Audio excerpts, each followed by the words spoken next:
Slušaj sad ovo. Pogađaš zemlje po obliku. Ajde, su teške. Jesu. Evo ga. Belorusija? Ne, nije taj kontinent. Je li u Africi? Jeste. I ovako je okrenuta. Ovako je okrenuta. Južna Afrika? Jako blizu. Iznad? Ne, mnogo ima veze sa Južnom Afrikom. Aha, znači ako je okružen, pretpostavljam Lesotho. Jeste Lesotho. Ajmo jedna malo lakša. A, ovo znam, stani. Ovo je Španija. Ne, Čekaj, brate, ovo znam. Je li ovo Skadar ovamo? nije. A može biti i Poljska? Nije.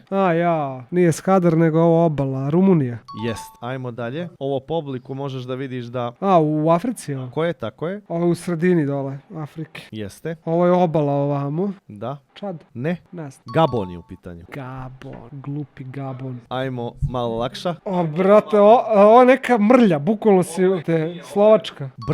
Bravo. Ova zemlja, pomoći ću ti, mala je. Evropi. Nije u Evropi. Mala zemlja koja nije u Evropi. Da. Šta u Africi ovo malo? Nije nego Middle East. Kad je se približiš ovako, je li ima obalu? Ima. Da nije ovo kao Katar?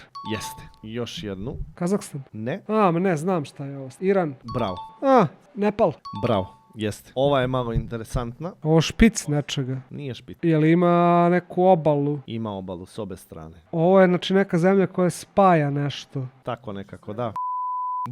Bravo.